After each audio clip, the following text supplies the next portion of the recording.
Quando a lua brilhar, depois do sol esconder, Sadeia canta do maruiaia, angolito venha ver, venha ver, venha ver, venha ver pra poder aprender.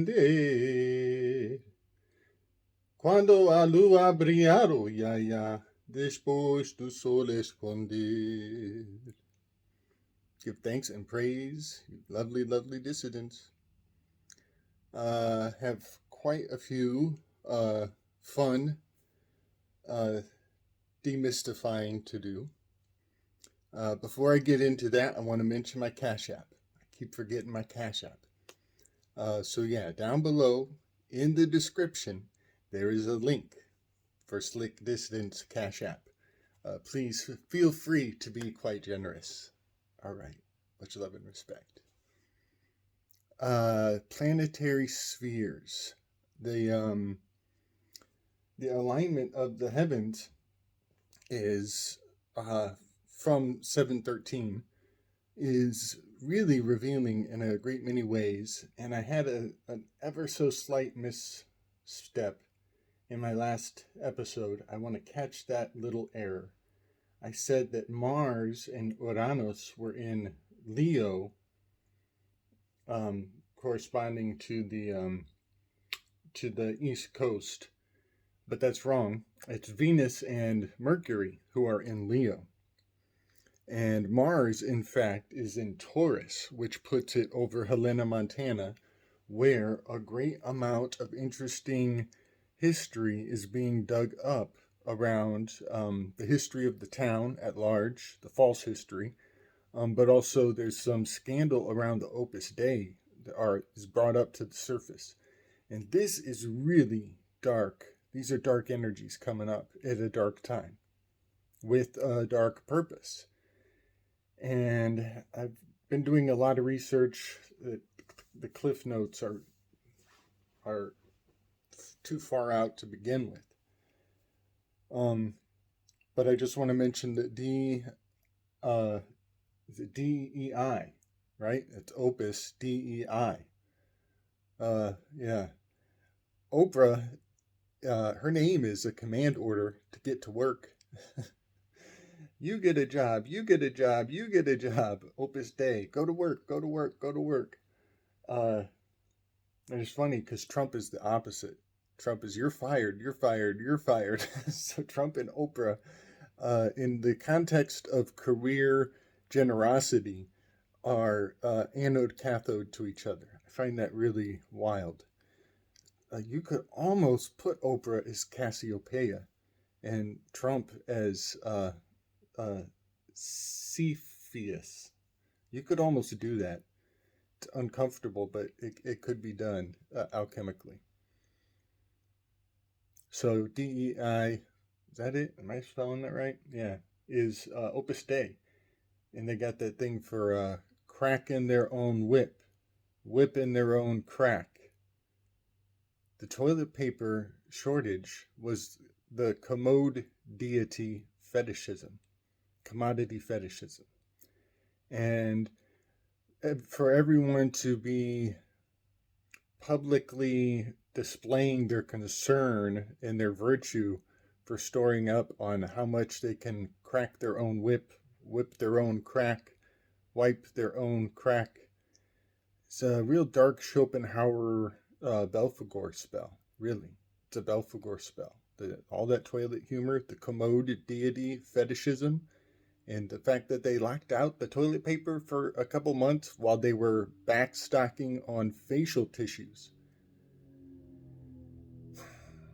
Yeah, the commodity fetishism that Marx put forward was as much as we don't like these guys, the magic of their body's corpus is reanimated and sent onto the zombie hordes in fascinating ways. So I just wanted to mention that the Mars and Uranus being in Taurus over Helena, Montana, and for Opus Dei to be resurfacing from ancient times.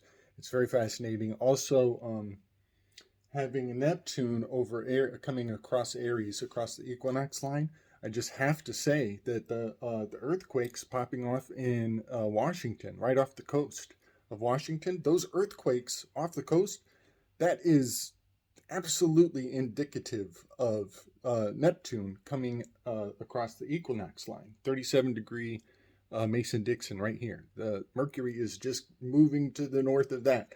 And so earthquakes off the coast of Washington is very fascinating. Washington will be Sun card and the Emperor card. And Southern California is the Empress card and the Moon card. So the Jacqueline Boaz, the Sun card and the Moon card, are holding down the equinox line and the spring equinox on the territories map. Southern California, Sun card. I'm sorry, Northern California is the Sun card. Southern California is the Moon card. Yeah, so the alignments of the planetary bodies also are echoing in the drama on the earthly plane, on the mundane. Also, the sequence that they are arranged in is incredibly numerologically dialed. There's only one little finagle. I only need one little puzzle piece to flip, and this is a sequence. This is the moon the moon was on 7/13. The moon was in Libra, which is 9 by 9 magical square. 9. Also, the 9th zodiac is right here at this fall equinox. 9 by 9 square here. Mars is in Leo, is the next planet down, and that's an 8 by 8 magical square of Mars. Venus is right after that, also in Leo, and that's 7 by 7 magical square. Next comes the sun, and that's 6 by 6 magical square. So numerologically, we are in perfect sequence right here with the moon, the Mercury, the Venus, and the sun. It's when we get to Jupiter is the first break in the sequence, but this is the 4 by 4 magical square of Jupiter. Interesting, this 46, this little 46 is where the break in the numerical flow is. 46th president looking for the 47th. And then the missing link here is Mars. It's just out of step. It's the 5 by 5 magical square. And then Neptune doesn't have a magical square, but the next one down, the missing final end, the finale, the break of it all in the flow, the limitation, the wall, the lead, 3 by 3 magical square of Saturn. So this arcway of planetary placements are sequential. 3, 5, 4, 6, 7, 8, 9.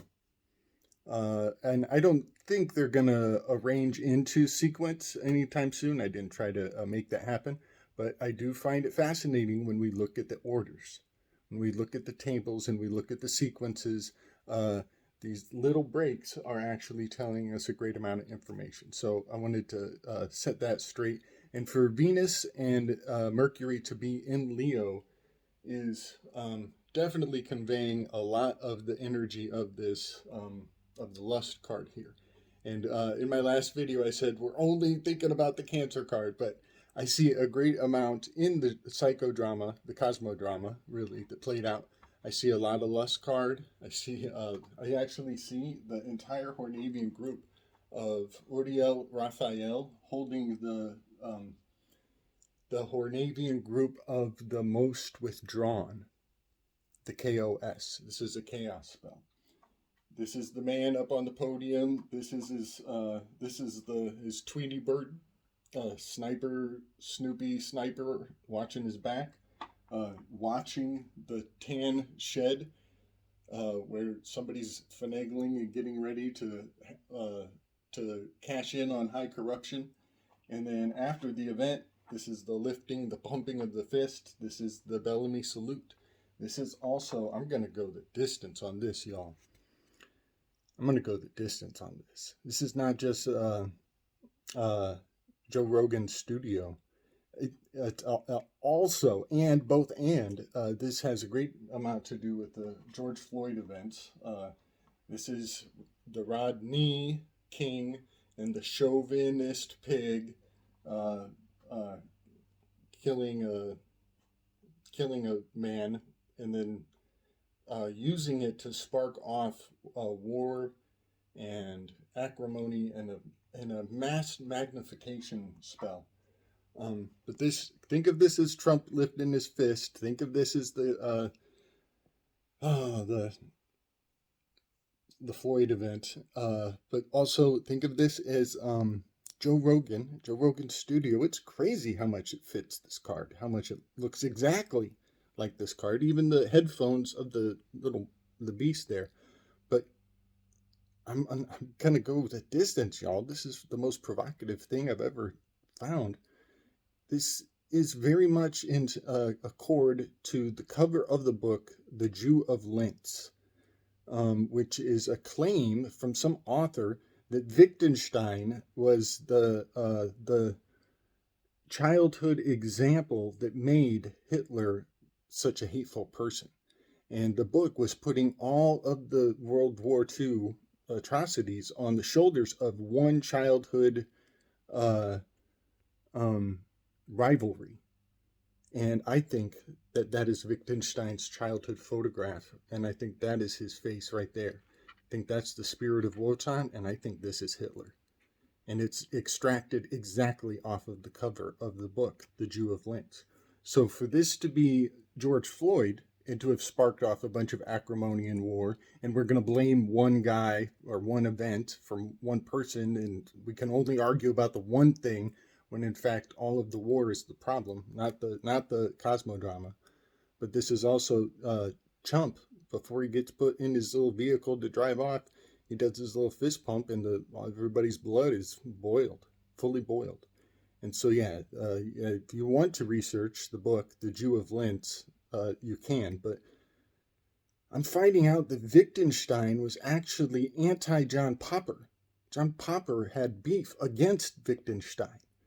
And so, in a creepy way, for George Soros to potentially reanimate the Jew of Lentz spell into a cosmo mass psychodrama, I am perceiving magic of unthinkable potency. I can't believe how potent some of the ideas that come out of these connections. But yeah, Popper did not dig on Wittgenstein. And so for this to be the trigger of all triggers, it is so fascinating. It's fascinating. So I'll bring some of the graphics.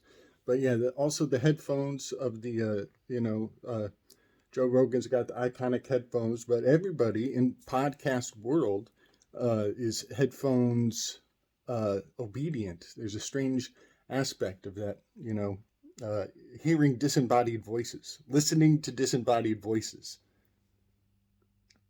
I'm just going to say that and walk away because, we all do it. I used to harp on how the police, they go back to their car and they consort with a disembodied voice, a witness who has no idea what the facts are, is just rumors. They go back to their car to run your information, and then they get rumors out of the ether. A disembodied voice tells them whether to give you favoritism or not. And that word favoritism is, I'm going to have to edit. Discrimination. Any form of favoritism, even if it's good favoritism, that's discrimination. People think, oh, discrimination is when they don't do things they don't want. No, discrimination is even when they do things you do want. You have to refute all the sides of the blade. All right.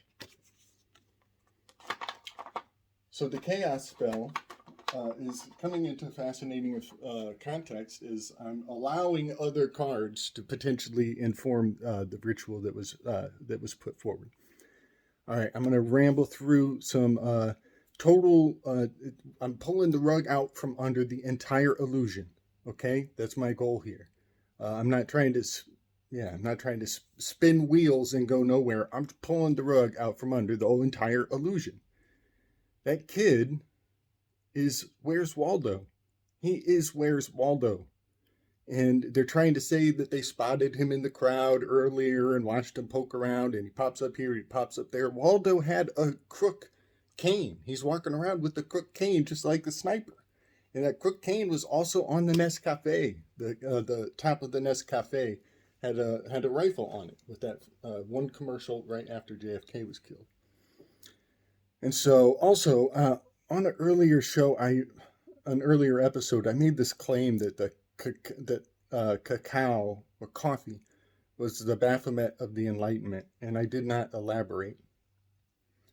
But I'll try to bring a graphic. You know what? I'm gonna cut here so I can bring extra graphics in. I'm gonna do that. Be right back, y'all. Post-recording epiphany. I'm gonna insert this in the middle. For them to be flashing "Where's Waldo" and pretending like they didn't know where he was or how long and what's the timeline and keep track of Waldo and showing a map, and in the map they got Waldo over here and then he was over here and then he was over there.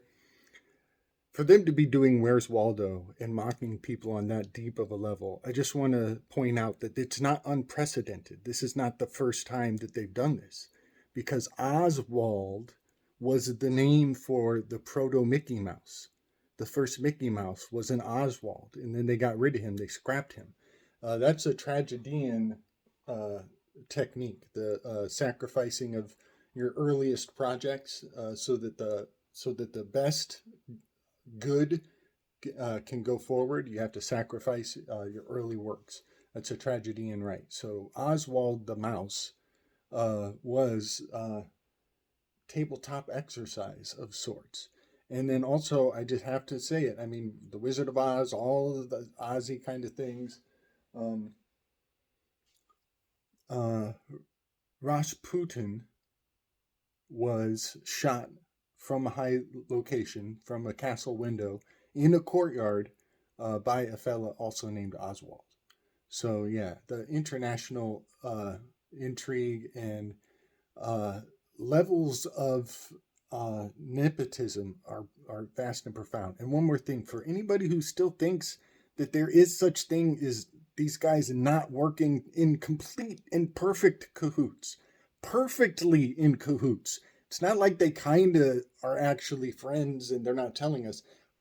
Completely in cahoots. I'll bring a graphic. You got Speak No Evil, RFK, our UFO King coding me. Our UFO King coding me is Speak No Evil. The fucking Biden is the See No Evil. He's the King of Shades. And now, pow, pow, pow. Yeah, Trump is Hear No Evil. Speak no evil, see no evil, hear no evil. This is coherency theurgy plus ultra. All right. I'm bragging. I'm boasting. I'm going to shut up. Get back to the show. Big love and respect, y'all. Give thanks and praise. All right. Welcome back again. Yes, I'll bring these graphics. So the cacao flower was maybe more than a year back, 2 Valentine's Days ago, I believe. We were doing a herb walk, and my buddy Kyle brings forward the cacao flower. And I'm looking at that flower, and I'm like, damn, that thing looks like the Baphomet. Man, that thing looks like the Baphomet. And then he brings forward the name of the cacao flower is Theobroma. And I'm like, oh no, oh no. One of my favorite means of ciphering is when you see a row in a word, you can convert it into a P, into the shape of a row, which is a P shape. And if you allow me the row to convert it into the P, the word Theobroma is the word Baphomet, an anagram for Baphomet. And then I look in the scientific description, and it's got this another anagram for Machiavelli, for the Malvaceae phylum, and that's Machiavelli anagram. Now the nefariousness of this it's dated. It's not even valid anymore. So I think it's helpful to again pull the rug out from under all these boogeymen. So the cacao flower and the Baphomet, it makes perfect sense if you know the story of Jacques Molay and the initiatory rites, that they would imbibe in some kind of psychoactive substance, walk on a crucifix, spit on a crucifix, much like Joe Biden, falling in the crosswalk and probably saying digamit. Yeah, blaspheming in the crosswalk. And then after that, they kiss the ass of the cat and maybe the ass of the master of ceremonies. And then they're revealed to the Baphomet. But the funky thing here is that their heart is opened up from all this transgression. There's accounts of all Christianity, faith, and all faith draining out of their blood, and now they're fully profane. But they don't understand what the experience of a power dose of cacao is all about, especially prepared and maybe mixed in with other psychoactives. Their accounts of Christianity draining out of them is entheogenically nefarious. There were no terms of the agreement. They're just, yeah, give me the thing. Let's go. Yeah, I want to be on the special list, the loyal list. So the cacao being an aspect of and coffee is fascinating because this is the bean industry coming from the West. And now, yeah, I'm going the distance. I'm going to go the distance. This is the biggest freaking weave. This is the biggest weave there is. Pythagoras would not transgress against the field of beans because that's where the transmigration of the souls is required to go through the bean cycle on its way to a return into the human animal kingdom.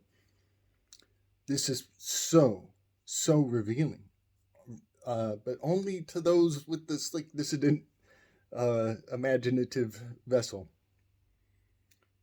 For one, the beans are coming from the West. The coffee and the cacao are native to the West. And so the soul goes in the West when it's westing, when it dies. And that's where the beans are harvested from the agriculture of the West. The word for agriculture in the New World was nightshades, which is an anagram for Hades things.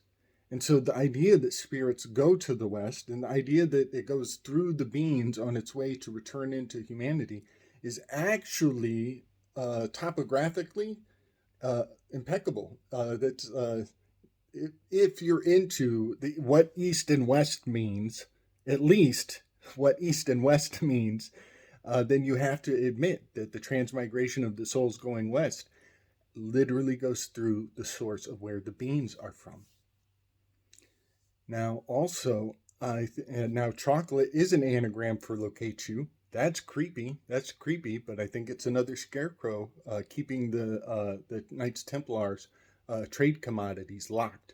And so you find Machiavelli's name floating out. You find the Baphomet's name hiding out. The Baphomet in the Hiram Mabif, yeah, it's all bafflement. It's all just bafflement meant to be a scarecrow in the psychic space. So, the cacao and the beans were also a trade commodity. They were money. This was the earliest form of counterfeiting. Was using the cacao for trades. Recently on the Crow 777, they did a whole buzz on the cacao. I want to extract one gem out of that fantastic episode. One gem was she mentions that one turkey had the value of 100 cacao beans. That was so next level because of the story of Argus. And Argus was a giant covered in 100 eyes.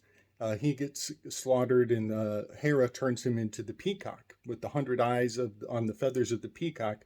The Pavo constellation is Argus, but also when I imbibe in tobacco, I become all of my blood cells at once, and I can see in all directions through all the arteries and veins of my body. I become Argos and the peacock with the 100 eyeballs. But furthermore, this recipe for cacao takes what makes my tobacco experience, I think it makes it into chump change when you fix this cacao upright. So I just wanted to put all of these things together, and I want to also mention that field of beans that Pythagoras would not go past. That is the intralunar space. That is the prohibition against associating with fiction. You do not go past the infralunar space. You don't associate yourself with fiction. You will never be a number. You can never be a number. You can never be an unchanging, only one answer. All things are, if it's right now, it's right tomorrow. So yeah, the truncated compass of believing that you can be a human being and remain a human being and held to the same standard forever and ever and ever, and lauded for that. It's fascinating because, in fact, we belong in the realm of becoming. All right, ranting. Concrescence River. Their only river in that city is it's a conquesciency. It's some Frenched out derivative of the concrescence. And it is the second most polluted river in all of America, second only to the Mississippi, which it drains into. And that is Alfred North Whitehead's magical word is the concrescence. And I want to buzz on plausible reliability. Some of my anagrams are flimsy. They're flimsy, but they have plausible reliability. I could see somebody objecting when I say Carl Jung's name is conjuring. Somebody might say, "Oh, but there's an L. There's an extra." Is that right? Yeah, there's an extra L, which actually is a spare R, if they care to. But they're making a plea for plausible deniability. This one letter is off. And in fact, I know a great amount of philological allowances that give me the cheat code and permission to stretch things just to that perfect. It has operational success. So when somebody is making a plea for plausible deniability, I'm making a plea for plausible reliability because it has operational success. And that is that alchemical virtue of not suffering from contradictions. Sure, Carl Jung is one letter off, but you could still say it, and it is the same, conveys the same meaning. Yeah, conjuring. You just put the L right behind the R, and it's conjuring. All right. Also, R's can become N's, which you actually need the second N. Enry is your allowance for N to R switch, which is my least favorite switch. It feels desperate. I judge against the N to the R switch, but it is the most rewarding. Even despite how much I don't like it, it works. It works. So the N to R switch is let that gem enrich your life. So the Concrescence River is totally another Alfred North Whitehead. It's in Butler. Butler, the all-time hero of all Butlers, was Batman. There's a lot of Batman versus Superman playing out. The IT shutdown that just happened, I'm going to put that as my title. I'm just going to use that as my title so you can see how the You Never See IT shut down all day. Shut down all day. Shut DONalld. DONalld. Ayon. Shut down all day on 719. 719 is in code for the 911th prime number. I'll bring that graphic forward too. So yeah, this shut down all day on 719 is